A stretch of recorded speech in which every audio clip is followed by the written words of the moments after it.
Hi there, me the neighbor, and if you clicked on this video, you're probably either trying to learn how to make films or just curious about how they're made. Maybe you just bought your first DSLR, or you just watched a film that really inspired you. Either way, you're in the perfect place because filmmaking is exactly what we're going to be going over, starting with the Holy Trinity. Not that one. This one. And we're going to show you how to make films that are unique and stand out. First off is the aperture. This is pretty simple and can basically be explained in two parts. Basically means how open or closed your camera lens is. More open, lower the f-stop number. More closed, a higher the f-stop number. The low number means the camera's letting a ton of light through, which can be really useful if you're shooting in dark places. I can't count the amount of times my f1.8 has saved my butt shooting low light concerts. On the other hand, a high f-stop number means that you're keeping out tons of light. Okay, so here's the second part. The f-stop also controls the depth of field, aka the focus. A low f-stop number has a really shallow or narrow depth of field, in addition to letting in tons of light, whereas a high f-stop number not only keeps out the light, but also has most of the picture in focus. So why does this matter? Well, a narrow depth of field can help focus the audience's eyes or the director wants you to see. Whatever it is they want you to see, it's happening soon. On the flip side, a high f-stop number and wide depth of field can get tons of things in focus and show off the entire area. Next up, we have shutter speed. It's exactly what it sounds like. The speed the camera shutter opens and closes. Photographers get to play with this a little bit more than this video guys do. And I think showing you some photos will help you understand.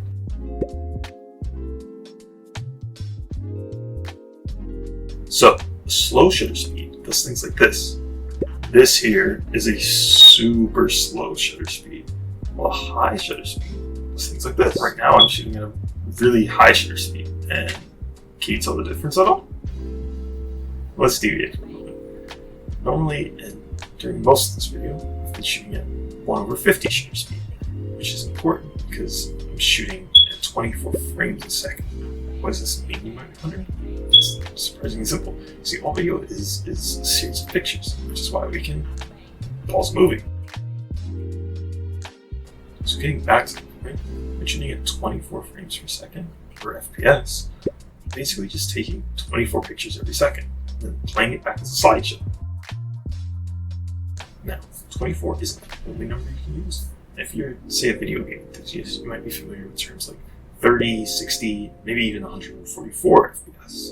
In fact, a lot of high action video online is shooting at 60 FPS, like sports for instance. On the other side, there's really low FPS. This can feel pretty choppy. Since this is the basic overview, I'm not going to go super in depth. The important thing to know is that your shutter speed should be roughly twice your frames per second that you're shooting at if you kind of want that standard video look. Okay, on to the last thing, ISO, which is basically fake light. It can be really useful if you're shooting somewhere that's too dark, but there's a catch. Knew there's a catch to it.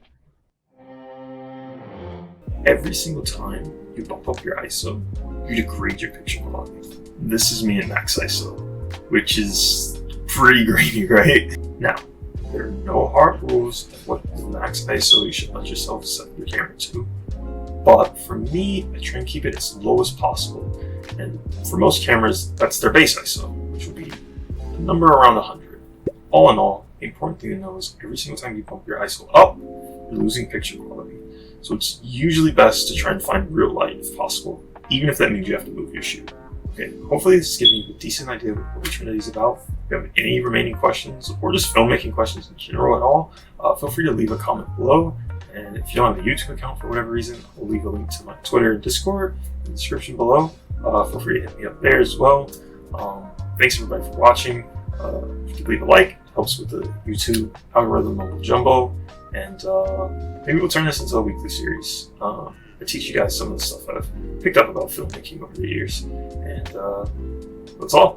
Peace.